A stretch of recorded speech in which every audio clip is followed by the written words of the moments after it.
Hi, I'm Tim, welcome to our channel, and thanks for logging on. If you enjoy these videos, do me a favor and subscribe to our YouTube channel right here at Watchbox Reviews. I'd really appreciate it, and I promise to update daily.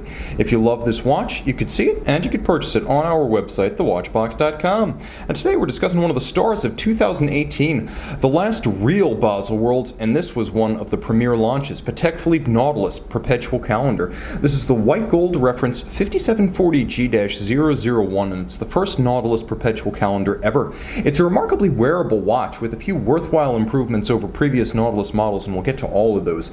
But on my 16cm circumference wrist, you get a good sense of its size. It's very slim, being a 40mm watch, not including the traditional Nautilus winglets.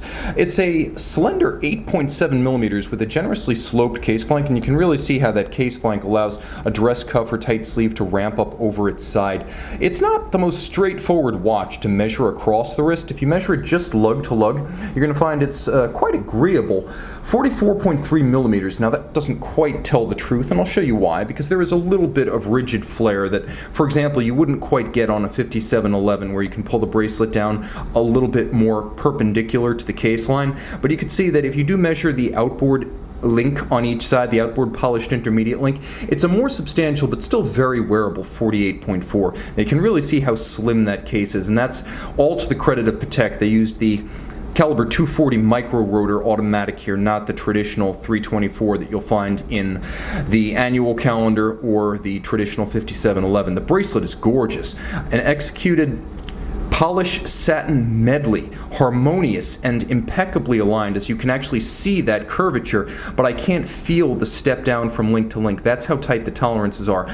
Polish, yes, and satin, but the attention to detail is superb, and if you get real close, you can see that there is a lovely sort of hairline bevel along the flank, perfectly aligned, and you can see it not only aligns link to link, but also with the flank of the case where you have that same beveling effect.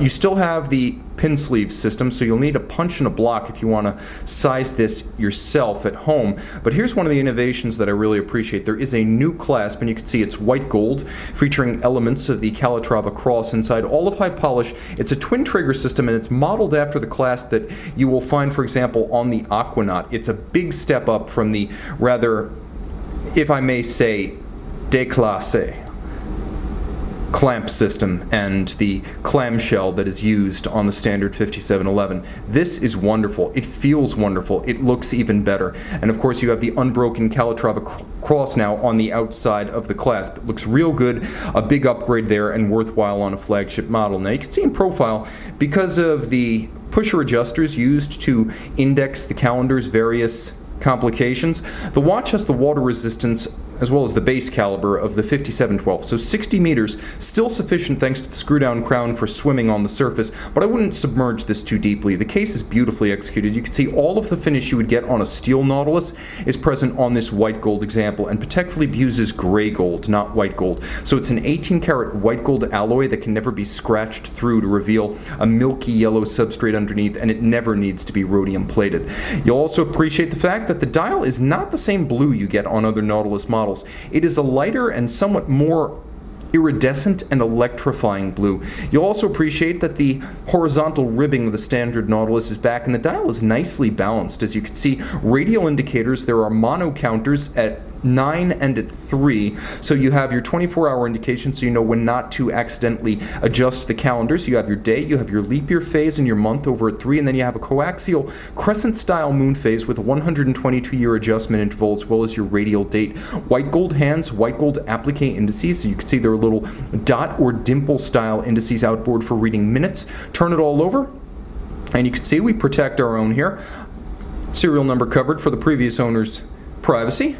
But the watch features an exquisite caliber 240 micro rotor automatic. Now this has long been Patek Philippe's flagship automatic movement, with the 324 being basic and the 240 being upscale, often powering flagship complications like this one. 22 karat micro rotor, automatic winding, 38 to 48 hour power reserve. The balance, as you can see, is a Gyromax, free sprung and adjusted, and a chronometer busting 6 positions. With the Spiromax hairspring on the Gyromax free-sprung balance, the Spiromax being an anti-magnetic and thermally resistant silicone hairspring made by Patek.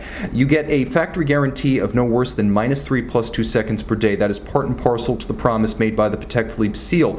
Now, the movement beats away at 21.6. You could see that it is handsomely executed with engine turning on the base plate, Côte de Genève on the rotor and the bridges. There is a mirrored anglage on the edge of every bridge as well as in the jewel and screw sinks, and then you have black polished screw heads that are quite fetching with handsome satin finish on both the rims and the spokes of the wheels themselves. And all of this wonderful because you get the convenience of an automatic with the broad and open display case back of a manual and the slim profile of a manual. That's another advantage of the 240 micro rotor. It's an impressive movement, 27 joules, and exceptionally thin, as even with the complication, it's only 3.88 millimeters thick. Impressive stuff from Patek, both in terms of engineering and packaging. Nicely finished, handsome, and I have to say, with this light blue metallic dial, even a bit more youthful than a conventional Nautilus. You can see the first ever Nautilus Perpetual calendar and make it yours on the watch box.